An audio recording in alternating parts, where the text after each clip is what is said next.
everyone. My name is Julie Zhao, and welcome to AWS IoT TwinMaker session. And join me will be Jay Cho from Element Analytics. Then they are a partner of IoT TwinMaker, and he's R&D engineering manager. So as you all hear this morning, Swami's keynote has announced the general availability of AWS IoT TwinMaker. So this is the session we're gonna look at this particular service and dive deep. And then we're gonna start with defining what digital twin is, and then what are the challenges of building digital twin. And then we're gonna walk through in terms of your journey and how you can leverage AWS IoT TwinMaker to build your digital twin faster and easier. And then Jay will join me on stage later in the session, and he's gonna go through Element Unify and how their solution can help accelerate building digital twin. And then last, we're gonna have a demo, and I'll show a video in terms of walking you through a digital twin app, and then also the steps how you can build digital twin. And then let's first start with what is a digital twin. There are many different definitions, and then that's because we all have different perspectives, and then we have different goals to achieve. So in our definition, a digital twin is a living digital representation of a physical system that is dynamically updated to mimic the structure, state, and the behavior of a physical system to drive business outcome.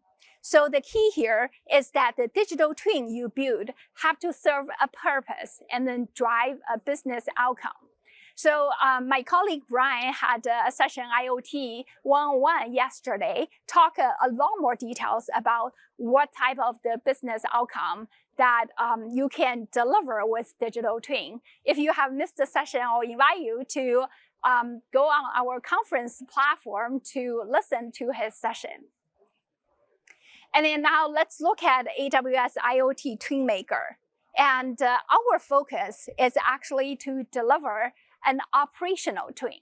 So an operational twin is really a virtual representation of your, say, your production floor, and then that will give you visibility of your operating status, and then also operation conditions. Like we have talked to customers. We have customers from energy sector, for example, and oil and gas. And then they have remote equipment. And then they build digital twins for their remote facility and then model their equipment so they gain visibility of the states, of operating states of their equipment. So to understand real time how their equipment is performing. And then from there, they can also schedule maintenance proactively, and then therefore, as a result, they can increase their equipment uptime in their remote facilities. And then another common use case we hear from our customers is that they have a manufacturing floor, a manufacturing plant, and then building a digital twin for manufacturing plant, then you start gaining real-time insights of your operational data and how your production line is operating. And then therefore, you can use those data to generate insights. And as a result, you can improve field operations in those manufacturing plants. And then now switch gear a little bit. We also have heard customer, they're building digital twin for their building. So, the building a digital twin for a building to monitor their operating state of their building, and then also use the data to generate insights from their building. And based on their insights, that you add additional intelligence for your building. And this is what we commonly call the smart building use case. And for example, that we can build a digital twin for Moscone Center, and then we can model this room, and then you will be able to get the real-time update in terms of how many people are actually showing up in the room, and then what is the operating state of the building. So those are really the top use cases of our operational twin are going after, and they help our customer to deliver and drive the business outcome they're looking for. And however, based on our conversation with our customers, building digital twin is hard, right? And then that comes from many different. Let's look at why it's hard. First, when you build a digital twin, there are many different type of data sources. For example, in a building, you can have system managing heating and cooling system, and you have system that managing elevator system. Your camera surveillance will be another system, and your lighting will be another system. So how your digital twin actually wanted data from all those systems, how you actually combine all those disparate data sources together, that is hard. Second is how you can accurately model your physical environment, that in terms of create an entity to represent a virtual representation of a physical item, and then how all those all coming together, and then also your physical environment actually changes. Then when you model them, how you accurately reflect the latest state of your physical environment. So that is hard. Last is that digital twin is all about effective visualization, right? So whenever we talk about digital twin, you'll have those 3D immersive image coming to mind, and then you have 3D model, and then it will give you visibility. But then how do you create effective visualization? There are 3D visualization, and that's great for you to overlook your plant and the factory floor. And then there will be 2D visualization. They are great for visualize your time series data. So those are really hard things when you're building a digital twin application. And then now let's look at AWS IoT TwinMaker, how we can make it easy, how we can simplify your journey of building digital twin. So this is a bit of a busy slide, and but then this really illustrates how your digital twin application can come in together. And then I'll be looking at the architecture from left to right. And then we start with left column. This is actually your physical items, right? And then your IoT devices. So you have a camera, and then you have equipment. And then you can have devices or different devices that actually generate data.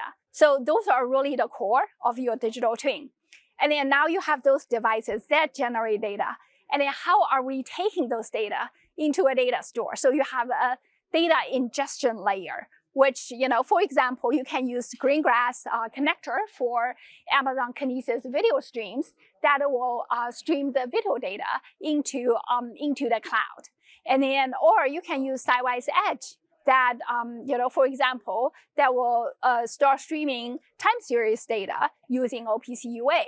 Or another example is AWS IoT Core, that you can use AWS IoT Core to collect data through MQTT. Now you have an ingestion pipeline established for your data. Then all the data then gets channeled into data store. So in AWS, we have many different kind of data stores to serve different purpose, right? So we have Amazon Kinesis video streams, that's for your video data, and AWS IoT Sidewise, that's for your industrial equipment data, and S3, that's just unlimited possibility. You can put any kind of data into S3, and then time stream, that's another example of how you can store your time series data. Then, so those are really the AWS data stores. And then you can have a lot of other data sources as well. For example, Snowflake, you can have data stored in Snowflake, or you can have on-prem data store, right? A lot of things we're seeing from customer is that they have data historian. For example, OSI Pi will be a type of a data historian, and that's another type of data store. Now we have talked about, okay, this is where your data, okay, we haven't really touched on the digital twin. Then let's come to the TwinMaker. And then we talked about it in the previous slide. It's hard to organize and connect all your data sources together. So TwinMaker, we have a whole data connector framework. Like we have some built-in connectors, for example, AWS IoT Sidewise, that as soon as you connect your data source on Sidewise, then your data start flowing. And then you can also build your own data connectors. And then so we do have a framework to make it easy for you to build connectors. And then we will go through more details in the later slides. And then another backend is the metadata store, right? We talked about it's hard to model your physical environment. And then our metadata store, this is where all your entity and then all your virtual representation of your physical environment gets stored. So we have the entity component and a property to represent any physical equipment, and then also different aspects of your physical environment. And we're gonna go into more details in the upcoming slides. And then now, how do you use AWS IoT TwinMaker? What are the main user interfaces? So there's APIs, and then you will be able to call APIs to be able to connect to the data, model your equipment, and then create your 3D scenes and upload your resources. And then another interface will be console, right? You can go to AWS IoT TwinMaker console. There's where you will be able to create a component entity and then upload your resources as well as create your scenes. So we're gonna go into a demo later on, and then I'll go into different blocks of AWS IoT TwinMakers in the upcoming slides. And then now we have built a foundation for your digital twin. Then you build application, right? So, at the end of the day that you want to consume, you want to look at your digital twin, and then you want to deliver your use case. So this is where we have a built-in plugin for Grafana. So you can actually create a Grafana dashboard using our plugin, and you will be able to visualize your 3D scene that you have composed using TwinMaker, and then data will be start flowing into your dashboard as well using our unified data access API. And also you can build, if you don't want to use Grafana dashboard, then you can use our API directly to build your own web applications to visualize your digital twin. And then another specific application that you can build on top of TwinMaker using our API is an analytics application. So for example, that you can have a model to say anomaly detection, ML model. And then this is an application you can run on top of digital twin, will generate insights for you. So this is where we talked about having data and gain visibility. But then another important part of it is to get insights out of the data. So these are how TwinMaker all coming together help you to build digital twin. And then now let's look at, we also have many partners, right? So digital twin is really a complex object. And then again, we talked about there are many different definitions and our operational twin.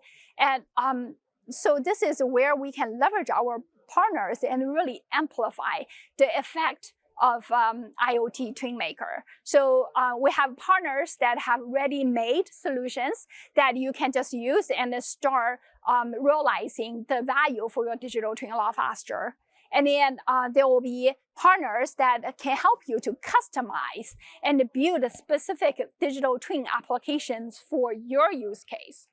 And then we also talked about digital twin, there's key pillars, how you can model your physical environment, and then how you can leverage simulation, and then also visualization part of it. So we have partners in those key pillar categories to help you really emphasize and amplify, make it easy for you to generate those. So for example, we have our reference customer in Vista.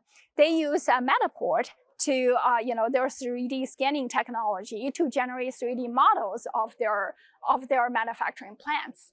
And then later on, we will invite on stage our partner Element, and what they're focused on is how they can help you to model your physical environment a lot easier. And then we talked about the data connector framework. So our data connector framework, the goal is that to help you connect to your data source. And then we have built-in connectors for example, Sidewise. And then you can also get data directly from Kinesis video stream. So you don't have to do anything as long as you're linking your TwinMaker with those services, and then data will start flowing. And then you access data through unified data access API. And then, so this is where, through the data connector framework, that all your disparate data sources will coming together, and then we provide one interface for you to be able to extract data from multiple different data sources. And then, so we talked about we have some built-in connectors, and then to make your life even easier is that we have published our implementation of a certain data connector that we have been working with our customers. So for example, S3 connector, right? So how do you get document out of S3? So there's an example implementation, and this is where you can reference and then add on top of it, use as is, or create your own, right? So this is really example for you to follow. And then we have example connectors for TimeStream, that how you can link your time series database, how you can link TimeStream and then stream data from TimeStream. And then also we have example connectors for Snowflake, and then that will give you example that we talked about all Amazon or AWS services, and then so Snowflake is another service that you can use to see how you can implement a data connector. And then we have our documentation, which will give you instructions in terms of how the data connector coming together. So all this different examples and documentation, really the goal is to help you to build a data connector so you can connect all your data sources together. And Cognizant is one of our partner, and then they have used our data connectors and have been working great for them. And then this is really, they think this makes their life so much easier in terms of connecting different data sources, and then so that serves our purpose to have that generalized framework. At the end of the day, you're the expert of your data sources. So we create this framework, and then now you can write your custom logic, how you can access your data from your own data source.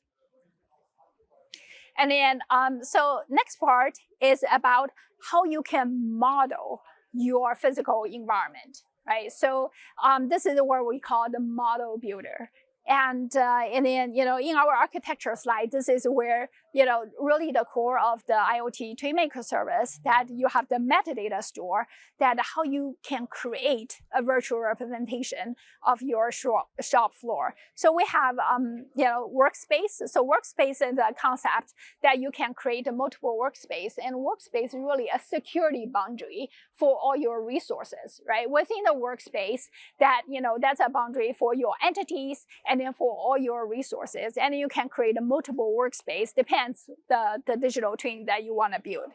Then within the workspace, then you have entities. So entities could just simply be a virtual representation of an asset, for example, a pump, right?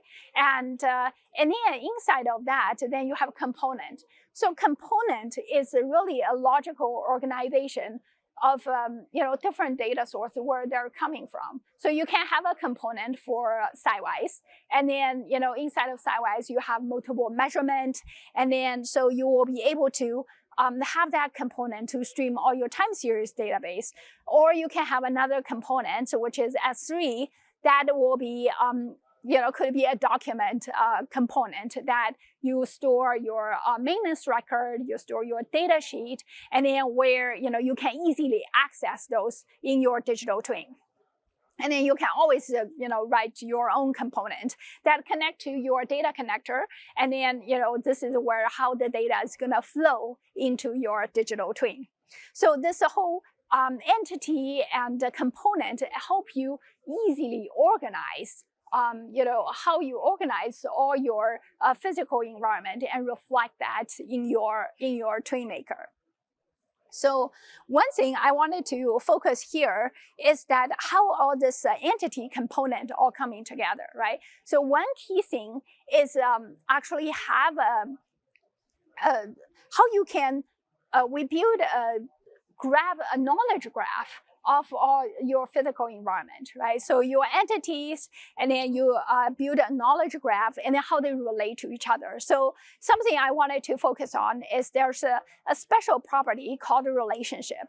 And then this is where you can define your own relationship in terms of how this entity related to another entity. So this provides you the flexibility to pretty much define any kind of ontology that you want. And then we have inherent in terms of parent-child relationship. So you can use you can refer a parent entity ID, but then the relationship property essentially give you the flexibility to define whatever relationship that you have. And then another thing I want to mention here is that we talked about component, and then so we have a component type that describes what this component is. And then one key thing here is that when you define this as a component type, you can also use inheritance in terms of what that component is. So you could have a component, say pump. And then you have another entity. It's a similar pump, but then you have an additional sensor on top of that. So you can actually inherit the same component type and add a property on top of that. So all this flexibility really gonna help you to deliver that truly reflect your physical environment, and then be able to cater all different use cases. So, we're talking about the modeling. I'm going to invite Jay on stage, and then he's R&D manager from Element, and then he will walk you through in terms of the Element solution and then how they can help you to model your assets better, and then to accelerate your digital twin journey.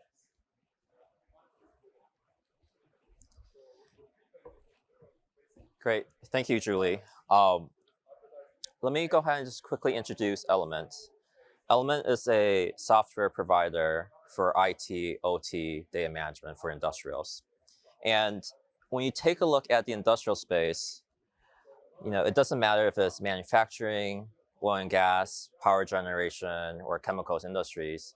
You have to understand that these industries, these industrials, these companies have assets, plants and factories that have existed for the last multiple number of decades. And from a digital twin perspective, what that ultimately means is that you have to reflect the reality of the changes in the plants in the digital twin. That means, as your expansion projects are happening, maybe new sensors are coming online to better monitor the operations of the plants. You need to be able to continuously update digital twins automatically in order to reflect the operations and the physical state and behavior of the plants. And this is really important because it allows users and operators of the plants to make decisions on the right data that they have.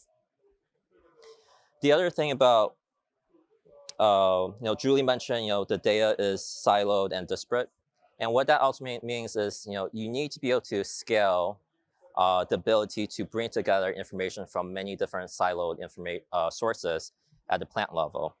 And if you're able to do this at scale, that means you have the ability to quickly deploy and scale digital twins to better monitor the plants and analyze and run analytics on it. When you take a look at the data sources, there's oftentimes you'll hear about IT and OT sources. So IT is really, the enterprise asset management side, the ERP side, such as SAP. The OT side is really difficult. The OT side includes sensor information, capturing real-time information around the equipment. And the challenge here is that the OT side and the IT side were never designed to speak the same language. Even though they're capturing information around the same equipment, they're designed differently in the sense that you may lack context. The context might be buried in engineering designs, and you need a way to be able to quickly bring all this information together. This is also, being able to define workflow automation processes really helps integrate and contextualize a lot of this information so that you can have a governed digital twin where you can ensure the quality of the information that's being captured and also ensure the quality of the analytics that are being run through the digital twin. So as a company, we built Element Unify. And Element Unify is a SaaS-based platform that's cloud native to AWS. And what Element Unify does is it unites IT and OT sources, pulls together and reconciles the differences between the metadata across these different sources, and quickly stores the relationships that have been cleansed, standardized into a knowledge graph, and then makes this knowledge graph available to AWS IoT TwinMaker. So if you take a look at this the slide here, on the left-hand side, you have different IT, OT sources. Common sources include the historians. So for example, the Aviva Pi historian contains a lot of sensors and metadata across the sensors.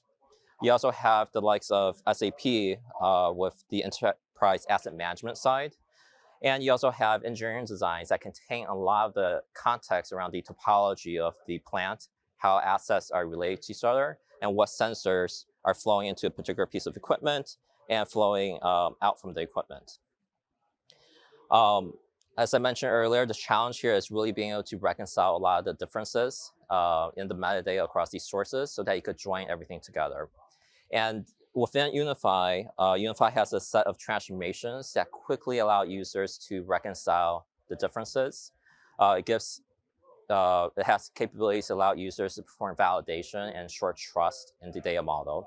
And Unify is also has an event-driven architecture. And what that ultimately means is that as there are changes that are happening at the source, for example, new sensors may be coming online, you may have new records in SAP, all those flow directly through the rules that are defined in Element Unify.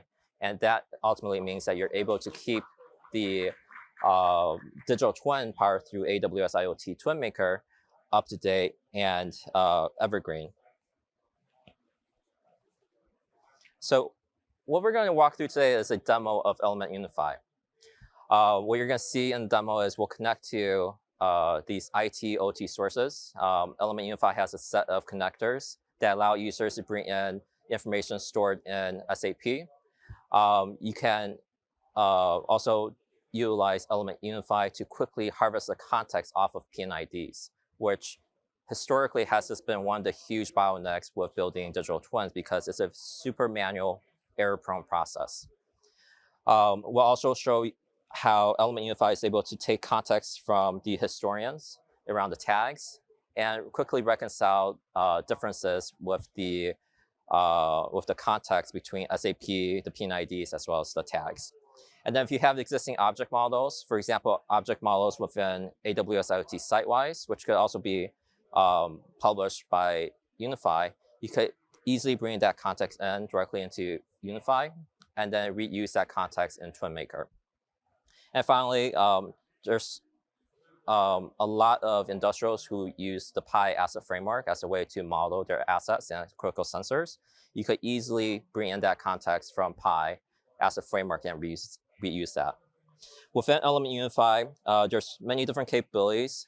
You have a template library, which allows users to quickly model and standardize different equipment classes.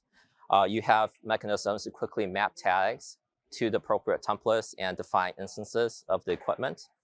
And all of this information, again, is stored in a knowledge graph. And within the knowledge graph, you have all the relationships to link the sensors as well as the equipment together. And you can also define process relationships. So you can look at things like cycle times between one equipment to another. Through Element Unified's connector to AWS TwinMaker, you can then take the knowledge graph from Unified and then publish it directly into AWS TwinMaker and keep the instances, the entities, and the components within TwinMaker up to date. And ultimately, through TwinMaker's integrations with visualization applications like Grafana, that just ultimately means that those visualization applications are kept up to date as well. So let's go ahead and dive into a software demo. So what you see here is the connector portal in Element Unified. So Element Unified has connectors for AWS, for Amazon S3, where you could start loading flat files as well as JSON files directly into Element Unified. Unified has connectors to AWS IoT Sitewise.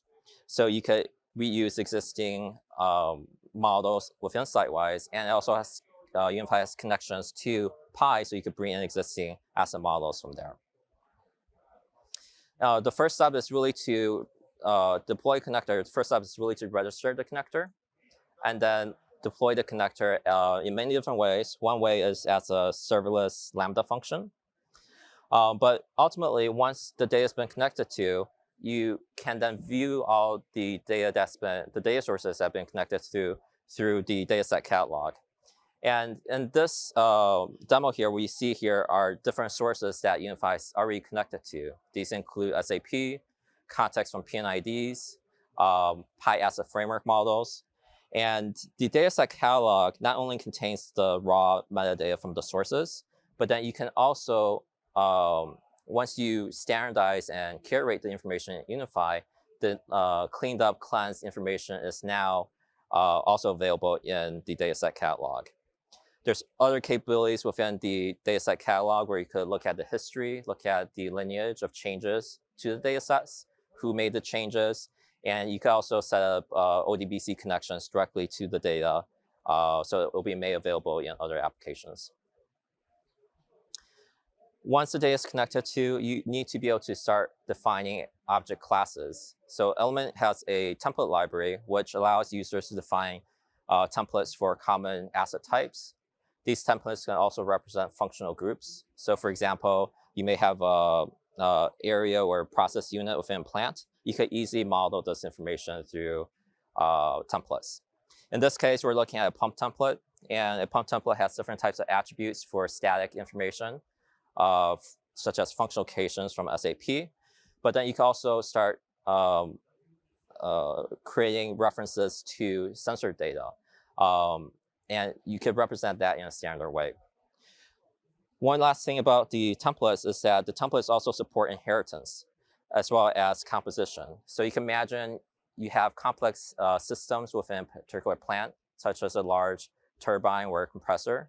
Well, that compressor has motors, and a motor may have a shaft, and just a lot of sensors that are part of that system. You want to be able to model the system, the subsystems, and all the underlying components through templates so you can better represent the entire digital twin. And finally, Element also has a capability to quickly harvest context from PNIDs. So what you see here is Element Unified being able to quickly harvest the instrumentation as well as the equipment off of the PNIDs. This capability that you see here also allows users to quickly pull out the design spec information. So the maximum pressure that's allowed on a particular pump, as an example, and gives the user the ability to quickly classify what is a sensor, what is the equipment. And the benefit of this ability to quickly parse out context from these CAD drawings is that once you pull out the context, you can also reference the PNIDs as well in the future. And when you're taking a look at industrial plant, and let's say just something happened where equipment went down, well, the operators need to quickly find the right documents to troubleshoot and resolve the issues. And Element makes the source files available to users so they could quickly address issues. If we take a look at this PNID, you'll notice there's two arrows here. The orange arrow shows the equipment, and the green arrow shows the instrumentation that has been parsed out. I want to call out these two because what I'll show you in a second is that the instrumentation and the equipment references in the PNIDs do not align with SAP or the PI tags. In this case, the equipment name, for example, has a dash in it. But if we take a look at the PI tag list and take a look at the context from the PI tags, well, the tag list for the sensors is typically a tall file. And the equipment name may be buried in the description field, and oftentimes it's just free text. So you need a way to quickly and easily reconcile these differences. For SAP, the equipment or sometimes the instrumentation is represented by functional locations. And the functional locations contain essentially the functional path of a particular asset within a plant. And the challenge here is even SAP, the equipment name might be buried within the functional location. You need a way to quickly define rules to pull out that context so that you could integrate these sources together. And finally, if you have existing models in AWS IoT Sitewise, you could easily pull in the model, the hierarchy definition in Element Unify. And the benefit here is downstream, when you have TwinMaker, TwinMaker then can reference the objects, the asset models, as well as the assets within AWS IoT Sitewise. So the way Element Unify integrates and contextualizes this information is really through pipelines and transformations. Unify has 200 different types of transformations that allow users to quickly pull out context and standardize that context.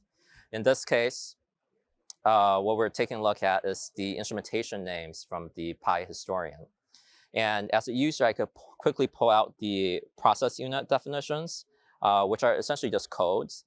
And then I could define a dictionary to define what different codes mean and provide human-friendly representation for that. The transformations also allow users to quickly join different data sets together. There's a transformation for fuzzy logic, so you could essentially fuzzy match two different data sources and quickly reconcile the incongruent data sources. But you also have to ensure the quality of the mappings. Element Unify also has transformations that allow users from the plant to come into Unify and audit the mappings to make sure that you have high quality mappings, the right sensors are mapped to the right equipment, attributes, and so forth. And it's not uncommon for our customers and partners to say that they typically see somewhere between 85 to 90% reduction in the amount of time it takes to build out these data models. And finally, when you take a look at the information for the instrumentation and equipment that are coming from these different sources, you can easily see how the nomenclatures are different depending on what source you're looking at. In this case, we're just matching up the instruments from multiple systems as well as equipment nomenclatures from multiple systems. And you'll notice that they're very different. Sometimes there's leading zeros, sometimes there's dashes, and sometimes they're just named completely differently. But ultimately, the metadata is reconciled through Element Unify's transformations. You can easily integrate and contextualize this information and then store the context in the knowledge graph within Unify. The last thing I just want to mention here is that, just going back to what I mentioned earlier, Unify has an event-driven architecture. And what that means is that as there are changes in source systems, those changes propagate through the transformations and allow you to keep Element Unify's knowledge graph up to date. So let's take a look at Unify Graph. What you see here is a graph model that represents the pumps that we saw earlier. And if we take a closer look at one of the pumps, this pump has nodes that represent the different component types that can be referenced within AWS IoT TwinMaker. So you'll have, in this case, you have component types for referencing AWS IoT site-wise assets and models. You have nodes that represent the component types for documentation, so you could reference the PNIDs. You can also store key value pairs through parameters and capture function location information or information around the work words are the most recent work words for a particular asset.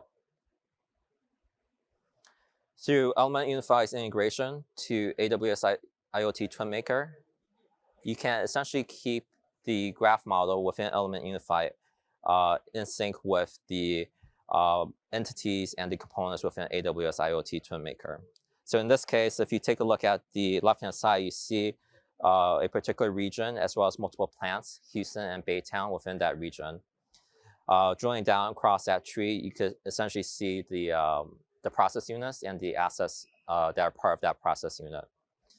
On the component side, you'll notice that on the top right, you have components for AWS IoT site-wise, documentation, and parameters. So let me go ahead and summarize what you saw here. The mantra that we typically take as a company is, think big, start small, and scale fast.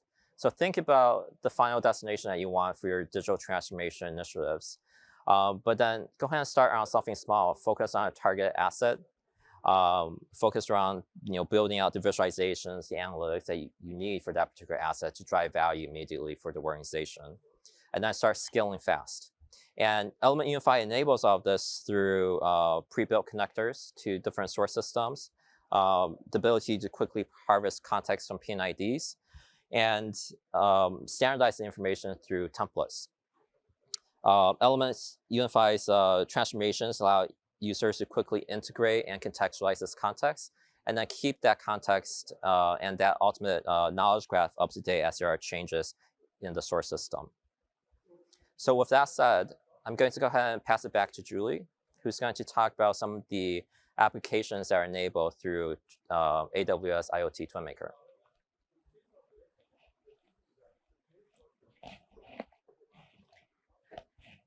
Thank you, Jay. So this is really a Grafana dashboard that show your digital twin. So this is your final product and what your digital twin looks like. And then let's go behind the scene, how this digital twin are coming together, right? And we have talked about data connector and a model builder. So they are the foundation of your digital twin. And then now let's look at the scene composer. So this is the most critical part of your visualization. And this is where your 3D model loaded as the resource, and then your definition of entities, and then along with their knowledge graph, and all coming together as a visual to your end user. And this is what your digital twin will look like.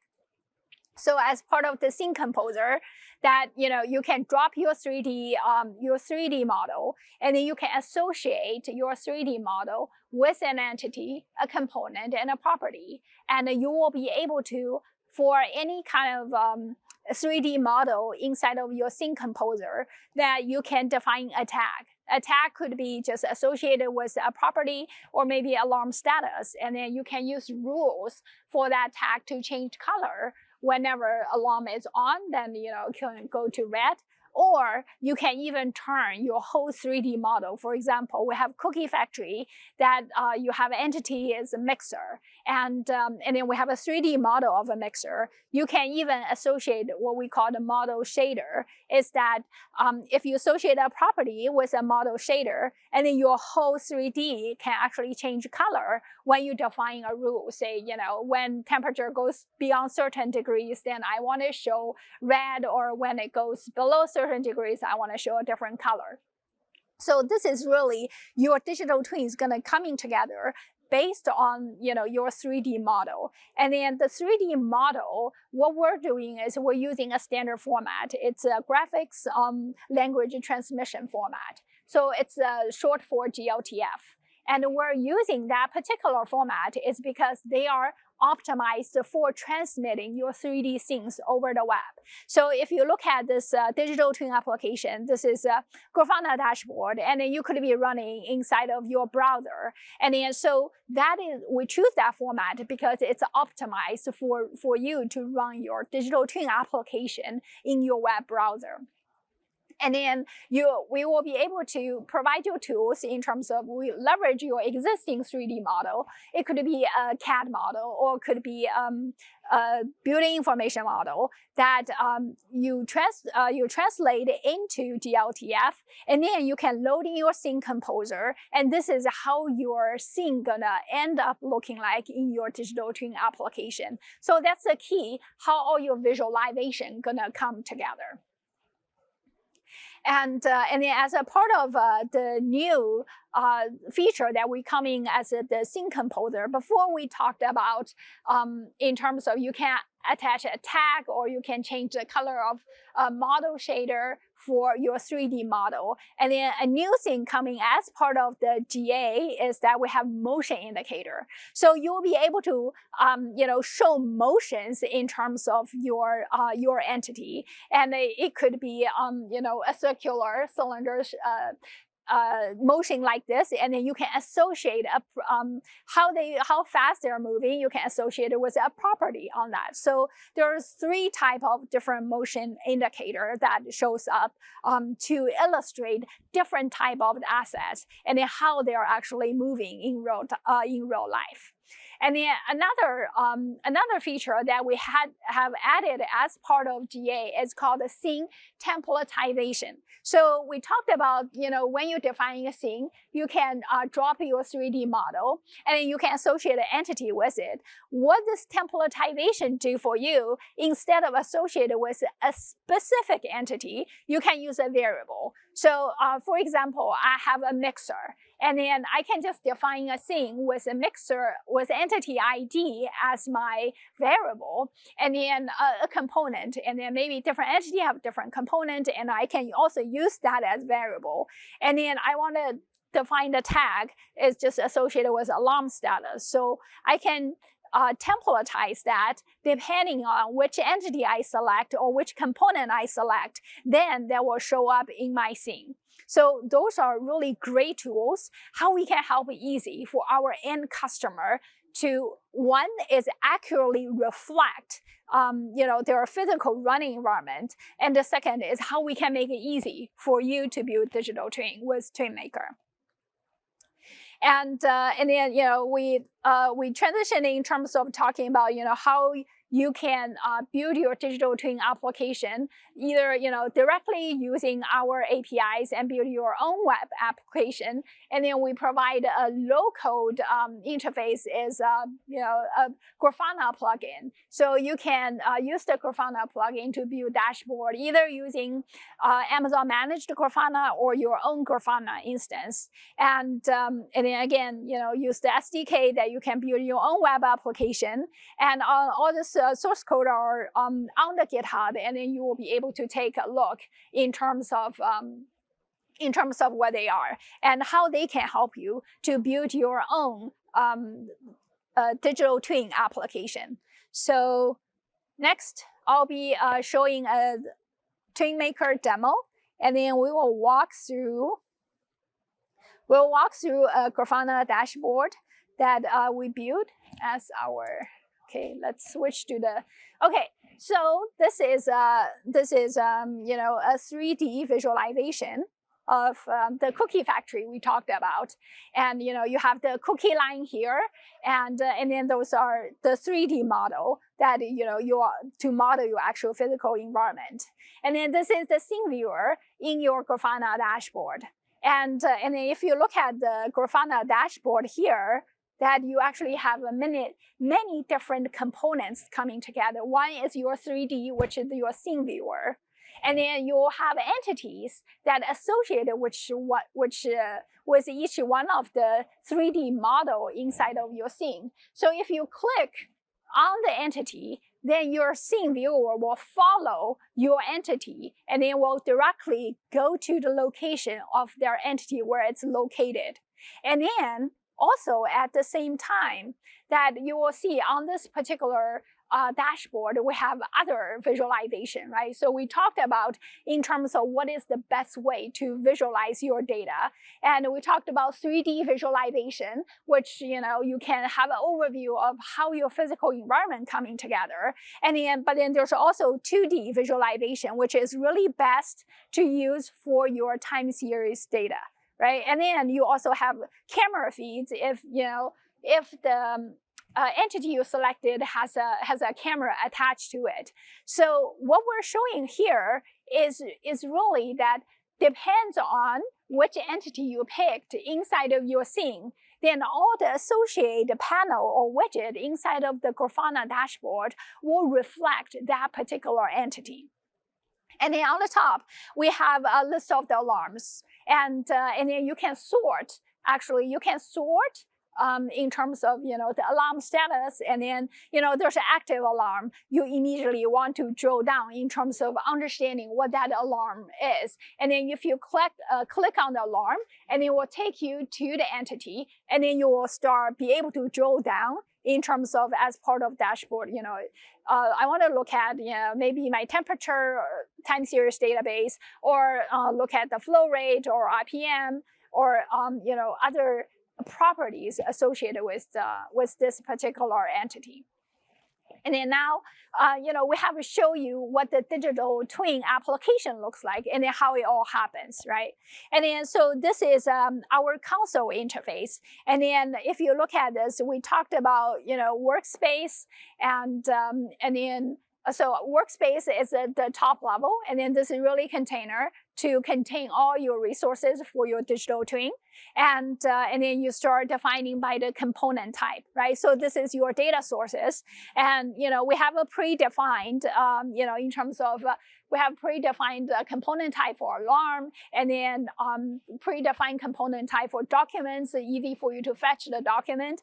And then parameter is just a static component that you can store key value pair.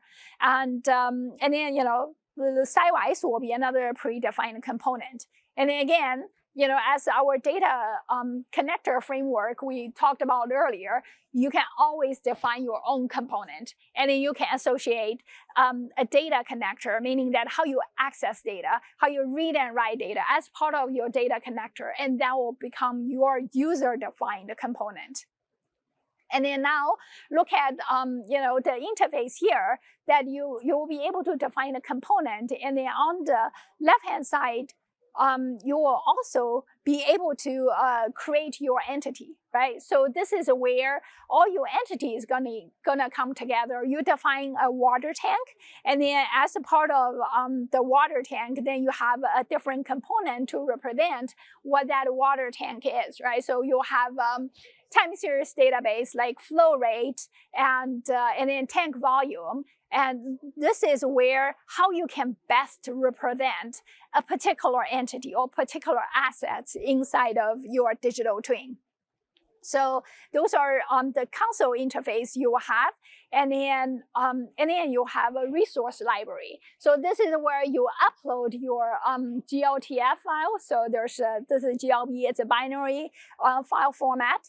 And then after you load the 3D resources, then you come to the scene composer. So we talked about scene composer, and this is where all your visualizations actually coming together, where you add your 3D model into your scene, and then start position, like for example, the mixer into the right place, right? And then this is how all your scene gonna come together in your scene composer. And then after you have built your digital twin, created your scene, associated all your entities with that, then you use our Grafana plugin to be able to visualize your digital twin inside our Grafana dashboard. So this is, as what we showed at the beginning of the demo, this is how the Grafana dashboard are gonna show up. And then we have a 2D, a combination of 2D and 3D. And then all this display will be driven by the entity you picked. And so this is a short demo in terms of, what you see as part of your digital twin, and then how your digital twin gonna come together with AWS IoT TwinMaker. So, we walked through a journey, how you can build a digital twin with a TwinMaker. And then here's, quick links in terms of we have a get started guide with AWS IoT TwinMaker.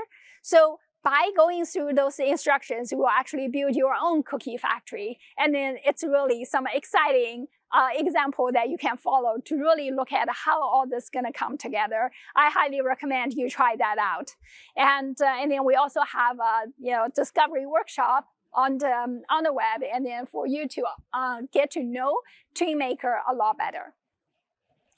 And then a little plug for the AWS cloud skills. So we have AWS Skill Builder and certifications. So that concludes our presentation of AWS IoT TwinMaker.